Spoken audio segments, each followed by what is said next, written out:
Friends welcome back to my vlog. तो बंधुरा देखो आजकेर भिडियोटा शुरू करलाम मर्निंग दिए। तो बंधुरा देखो रात्रेबेला किन्तु आमी एदिके मिछरी और हलो इसाबगुलेर भुसि और कतिला এই তিনটে জিনিসকে আমি ভিজিয়ে দিয়েছিলাম। তো সারা রাত ভিজেছে আর সকালবেলা দেখো এটাকে আমি খেয়ে নিয়েছিলাম। জাস্ট একটুখানি দাঁতটা ব্রাশ করে নিয়ে এরকম এক গ্লাস এই জলটা খেয়ে নিলাম। যদিও খুব গরম পড়েছে আর শরীরটা না গরম হয়ে গেছে, কিরকম মানে পেটটা গরম গরম লাগছিল।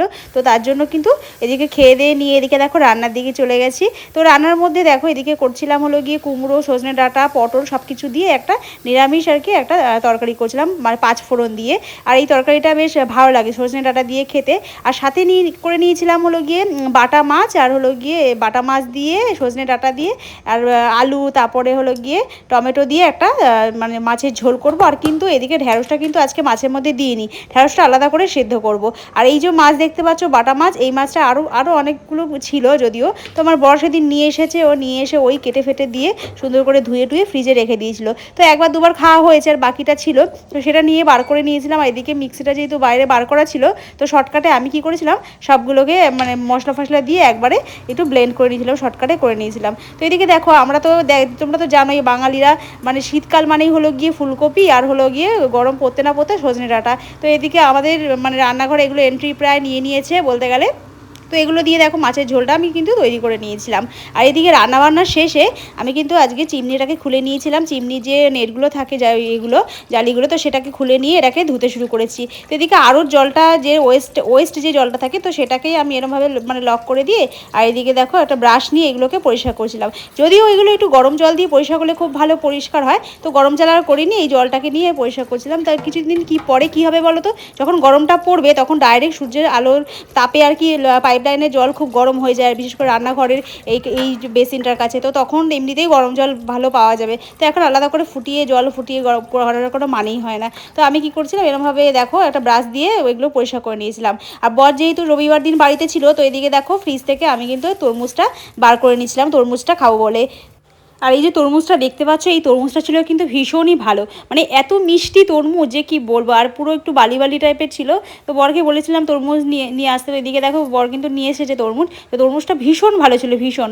আর মানে এতটা পেকে গেছে দেখো, পুরো ফেটে গেছে তরমুজটা। বালি বালি তরমুজ খেতে কিন্তু খুব ভালো লাগে, একটুখানি বেশ ভালো লাগে। আর খুব মিষ্টি মনে হচ্ছে, কি আমার মনে হচ্ছিলো যেন এর ভেতরে মনে হচ্ছে ইঞ্জেকশন দিয়ে করে স্যাকারিন টাইপের কিছু দিয়ে দিয়েছে, জানি না এত মিষ্টি হয় কিনা। প্রচুর একদম প্রচুর মিষ্টি, চিনিও যেন ফেল করে যাবে এত মিষ্টি। তো তরমুজটা দেখতে পাচ্ছ যতটা ফ্রেশ ছিল ততটাই খেতে কিন্তু সুন্দর ছিল। তো দুপুরবেলা দেখো এরকমভাবে খেয়ে দিয়ে উঠে খানিকটা রেস্ট নিয়ে তারপরে এরকমভাবে তরমুজটা কেটে খেতে ভালো লাগে, আর সেটা খাচ্ছিলাম। আর সেদিকেই না দুপুরবেলা একটু বৃষ্টি হচ্ছিল।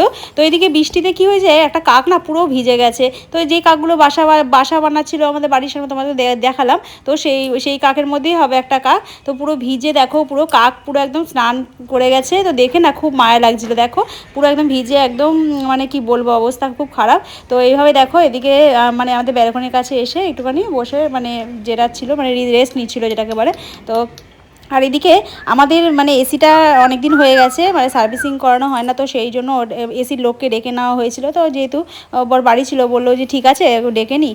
আর এই আমাদের না এগুলো একটা প্যাকেজ থাকে না, তো সেই প্যাকেজের মধ্যে প্রায় 2 বছরের জন্য না 3 বছরের জন্য করানো হয়েছিল একটা টাকা দিয়ে, মানে একটা অ্যামাউন্ট দিয়ে। তো সেটা যদি না সার্ভিসিংগুলো না করাই তাহলে এই টাকাটা তো লস হয়ে যাবে না। তো তার জন্য এগুলো মানে মাঝে মধ্যে একটু সার্ভিসিং করাতে হয়। তো সেই জন্য দেখো, আর যেহেতু শীতটা গেছে তো অনেক ধুলো বালি এসিতে ভেতরে ঢুকেছিল, অনেক নোংরা হয়েছিল।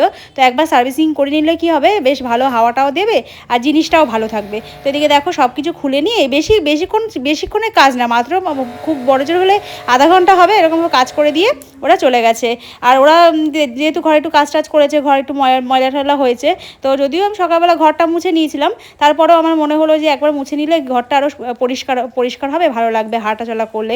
আর এদিকে প্রায় কিন্তু বেজে গেছে ঘড়িতে দেখো 4টে বেজে গেছে, 4টে প্রায় 10-এর কাছাকাছি হয়ে গেছে। তো আমি দেখো ওরা যেহেতু চলে গেছে, তো ওরা চলে যাওয়ার সাথে সাথে আমি কিন্তু নিয়ে বসে পড়েছি দেখো, মানে বালতি ফালতি নিয়ে ঘরটাগুলো একটু মুছে নিয়েছিলাম। কারণ আমার না একটুখানি ময়লা হলেই আমার ভালো লাগে না, আমার পায়ের মধ্যে বালি বালি হলে না কেমন যেন গায়ের মধ্যে গিনগিন করে, মনে হয় আমার ঘর সবসময় পরিষ্কার থাকলেই ভালো লাগে হাঁটাচলা করলে।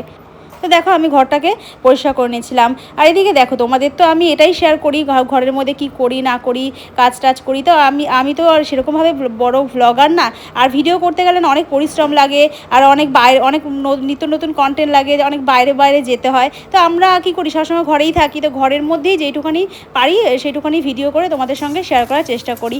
তো দেখো বন্ধুরা, এদিকে কিন্তু রাত্রেবেলা একটু ভাত বেঁচে গেছিলো, তো বরকে বললাম একটু ভাতটা ভাজা করে, তো বললো হ্যাঁ। তো ও আর আলু দিয়ে খাবে না, নর্মালি একটা ডিম ভেজে দিয়ে, ডিম আর পেঁয়াজ ভেজে দিয়ে আর ভাতটাকে ভেজে দিয়েছিলাম। তো এই ভাত ভাজা করলে না আমার সেই ছোটোবেলার কথা মনে পড়ে। ছোটোবেলায় যখন স্কুলে যেতাম, আর এরকম বিশেষ করে শীতকালে যখন বাসি ভাত থাকতো, এরকমভাবে সবজি দিয়ে ভেজে দিত মা, খুব ভালো লাগতো জানো তো। আর খুব ভালো লাগে, হলুদ ফলুদ দিয়ে ভেজে দিলে আর এর মধ্যে মটরশুঁটি, বা শীতকালে আরও ভালো লাগে, টেস্টি হয়। তো সেই কথা মনে পড়ে গেল।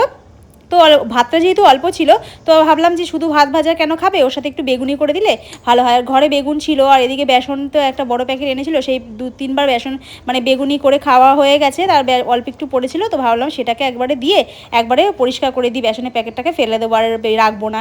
আর বেগুন যা ছিল সব কিছু কেটে ফেটে নিয়ে ভাবলাম বেগুনি যদি বেশিও হয় অসুবিধা নেই, রাত্রেবেলা একজন না হয় ভাত খেয়ে নেবে, আর একজন একটু মুড়ি দিয়ে খেয়ে নেওয়া যাবে, ভালো লাগবে মুড়ি বেগুনি। তো দেখো যথারীতি আমি কিন্তু বেগুনি প্রায় রেডি করে নিয়েছি। তো বেগুনিগুলো বেশ ভালো ফুলেছে, খারাপ হয়নি। আর আরও তেল দিতে হয় জানো তো, যেটুকুনি তেল দিয়েছি ঘরে তো খাবো, তো মোটামুটি ফুলেছে ভালো। আর দোকানে কি হয়, এক কড়া করে তেল দেয় তো, আর বেসনে চুবিয়ে যেই ছাড়ে বেশ একদম ফুলে একদম কোলবালিশের মতো হয়ে যায়। তো আমরা তো ঘরে খাবো, তো বেশি তেল দিয়ে তেল নষ্ট করে লাভ নেই। তো দেখো মোটামুটি ভালোই ফুলেছে। আর বেগুনির সাথে একটুখানি বিট লবণ ছড়িয়ে দিলে ওফ, তাহলে তো আর কোনো কথাই হবে না, পুরো মনে হবে কি যে দোকানের বেগুনি খাচ্ছি। তো এদিকে দেখো ভালোই হয়েছে, বেগুনিগুলো দেখে তোমরা বুঝতেই পারছো মোটামুটি ভালোই ফুলেছে। তো এই দিয়ে রাত্রেবেলা কিন্তু আমরা প্রায় ডিনারটা করে নিয়েছি। আর অনেক দিন ধরে আমি ভাবছিলাম যে জানলা একটু নেট লাগাবো, মশাগুলো ঢোকে তো তার জন্য কিন্তু আমি কিন্তু এরকম মসকিউটো যে উইন্ডোর যে নেটগুলো হয়, তো সেগুলো কিন্তু আমি অর্ডার করেছিলাম মিশোতে। তো সেটা কিন্তু প্রায় চলে এসেছে, দেখতেই পাচ্ছ। তো তোমাদের সঙ্গে এটা আমি আনবক্সিং করি। তো এদিকে দেখো ওটাকে নিয়ে বসে গেছি। আর কি বলো তো, ঘরে না সন্ধে হলেই মশা ঢোকে, মশার উৎপাত। তারপরে আমার সবচেয়ে বেশি ভয় লাগে টিকটিকি ঘরে ঢুকলে, ঘরে বাচ্চা টাচ্চা পারবে, তারপরে হলো গিয়ে চারিদিকে পটি করবে। তো যদিও আমার ঘরে টিকটিকি নেই, আমি ঢুকতে দিই না, জানলা ফাল্লাগুলো সব বন্ধ করে রাখি, তো ঘরের মধ্যে প্রচুর গরম হয়ে যায়। আর এখন যা গরম পড়ছে, তাই জন্য ভাবলাম এরকম নেট লাগিয়ে দিলে ঘরে হাওয়া বাতাসও চলাচল করতে পারবে, আর তার সাথে সাথে ঘরটা বেশ ফ্রেশ লাগবে, ভালো লাগবে। তো তার মশার উৎপাতও হবে না। তো তার জন্য দেখো বেশি কিন্তু আমি অর্ডার করিনি, আমি 3 পিস মাত্র অর্ডার করেছিলাম। আর আমার এটার প্রাইস পড়েছিল প্রায় 498 মতন, এই 3টে নিয়েই আমি অর্ডার করেছিলাম। আর আমি কিন্তু এটা অর্ডার করেছিলাম ব্ল্যাক কালারের, সাথে দেখো এরকম একটা টেপ মতো দিয়েছে, এটা কিন্তু সেই ভেলকো সিস্টেম হয় না সেরকম। আর নেটগুলো কিন্তু কোয়ালিটি বেশ ভালো, দেখতেই পাচ্ছ তোমরা, বেশ পাতলা, প্রায় ট্রান্সপারেন্ট পুরো, দেখতেই পাচ্ছ। এদিক ওদিক দেখা যাবে, তোমাদেরকে দেখাবো আমি এটাকে।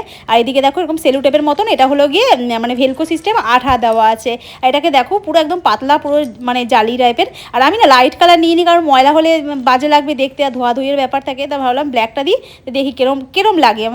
আমাদের এমনিতেও কাজ জানার কাজগুলো একটুখানি ব্ল্যাক টাইপের, তো ব্ল্যাকের সাথে আমি এটা লাগিয়ে নিচ্ছি। তো তোমরা দেখতেই পাচ্ছ এর পিছনে যে একটা গাম দিয়েছে, গামগুলো কিরম বলো তো, ঠিক যেরকম ইঁদুর মারা যে গামগুলো হয় না, ওই রকম স্টিকি টাইপের, খুবই আঠা। এগুলো জানি না কিরম কদিন থাকবে বা কীরকম হবে। তো আমি না এরকম অ্যালুমিনিয়ামের যে ফয়েলগুলো আছে তার উপরেই জানলাতে লাগিয়ে দিয়েছিলাম। আমি কিন্তু ওয়ালে লাগাইনি, কারণ 2 দিন বাদে যদি খুলে পড়ে যায়, তখন ওর রং ফং সব চোখলা ফোকলা উঠে গেলে তখন দেখতে খুব বাজে লাগবে। ওই জন্য কী করেছি, আমি শুধু ওই চারিধারে পুরো অ্যালুমিনিয়ামের যে ফয়েলটা আছে জানলার, তো সেটা চারিধারে কিন্তু এইভাবে আমি লাগিয়ে দিয়েছি। তো দেখো তোমাদেরকে আমি দেখাচ্ছি যে কেমন হয়েছে লাগানোর পর ফাইনাল লুকটা কিন্তু তোমাদের সঙ্গে শেয়ার করবো। এদিকে দেখো চারিদিকে কিন্তু সুন্দর করে এগুলোকে এইভাবে লাগিয়ে দিচ্ছি। এইবার দেখো বন্ধুরা, এই যে তোমাদের কাছে এই যে দেখতে পাচ্ছ ভেলকো সিস্টেম, এই ভেলকোটাকে এইভাবে লাগিয়ে দিতে হবে। তো লাগানোর পর তোমাদেরকে দেখাচ্ছি, চলো যে কীরকম হয়েছে। তো খুব ভালো হয়েছে জানো তো, দেখতেও যেরকম সুন্দর হয়েছে, আর দেখে মনেই হচ্ছে না যে আমি এটা লাগিয়েছি। এই দেখো এটা কিন্তু ফাইনাল রেজাল্ট, দেখতে পাচ্ছ তো। এটা কিন্তু দেখো খুব সুন্দরভাবে হয়ে গেছে, অ্যাডজাস্ট হয়ে গেছে, দেখতেও ভালো লাগছে। আর এটা না একটুখানি বড় হয়েছে, প্রায় 1.5 থেকে 2 ইঞ্চি মতো একটু বড় হয়েছে, কারণ জানলার একটা মাপ থাকে তো। আর পুরোপুরি টাইটায় পাওয়া যায় না, টাইটায় পাওয়া গেলে তো খুবই ভালো হয়ে যায়। তো সামান্য একটুখানি বড় হয়েছে বলে আমি এটাকে মুড়ে কোনোরকমভাবে অ্যাডজাস্ট করে দিয়েছি। আমি কিন্তু আর কাটাকুটি করিনি, কারণ কাটতে গেলে আবার সেলাই করতে হবে। তো আমি ওই জন্য আর কোনোরকম রিস্ক নিইনি, কাটাকুটি করিনি, যেরকম ছিল সেভাবে একটুখানি নিচের দিকে হালকা করে মুড়ে আমি এভাবে কিন্তু অ্যাডজাস্ট করে দিয়েছি। এদিকে দেখো এটা কিন্তু লাগানো হয়ে গেছে, কিন্তু এত সুন্দর, যেরকম বাইরের দৃশ্যটা পুরো দেখাও যাচ্ছে, তার সাথে সাথে হাওয়া বাতাসও আসা যাওয়া করছে, আর রুমটাও বেশ ফ্রেশ লাগছে। তা আমার কিন্তু এটা ভীষণ পছন্দ হয়েছে। তো তোমরা যদি অর্ডার করতে চাও, তোমরা কিন্তু এরকম অর্ডার করে নিতে পারো মিশো থেকে, আমার তো খুব ভালো লেগেছে। আর এদিকে দেখো সন্ধ্যেবেলা কিন্তু এদিকে চা বিস্কুট নিয়ে বসে গেছি। তো প্রতিদিনের মতন এদিকে কিন্তু বসে গেছি। তো এদিকে আমি চা খাচ্ছিলাম আর সাথে সাথে দেখি কিছুক্ষণ পরে চা খাওয়া শেষ হতেই বর কিন্তু চলে এসেছিলো আর সাথে কিন্তু নিয়ে চলে এসেছিলো আমার জন্য ঘুগনি নিয়ে এসেছিলো। তো যদিও ঘুগনিটা হলো গিয়ে খাসির চর্বির যে হয় না যে ওই সেইটা দিয়ে চর্বি দিয়ে ঘুগনিটা, যদিও চর্বি খুব একটা ছিল না, নামে মাত্র। আর আমার না মোটামুটি লেগেছে, খুব একটা ভালো লাগেনি। আমার মনে হয় এর থেকে আমি ঘরে যে বানাই সেটাই বেশি ভালো হয়। তো বন্ধুরা তো এটা খেয়ে দেখি। তো বন্ধুরা দেখো কেমন হয়েছে, মোটামুটি হয়েছে, খুব একটা ভালো হয়নি। তো বন্ধুরা আজকে ভিডিওটা কিন্তু এইটুকানি। তো কেমন লাগলো ভিডিওটা অবশ্যই জানাবে। আর ফিরে আসবো অন্য কোনো ভিডিও নিয়ে। তো থ্যাংক ইউ বন্ধুরা, thank you for watching this video. Tata, bye bye. ফিরে আসবো অন্য কোনো ভিডিও নিয়ে।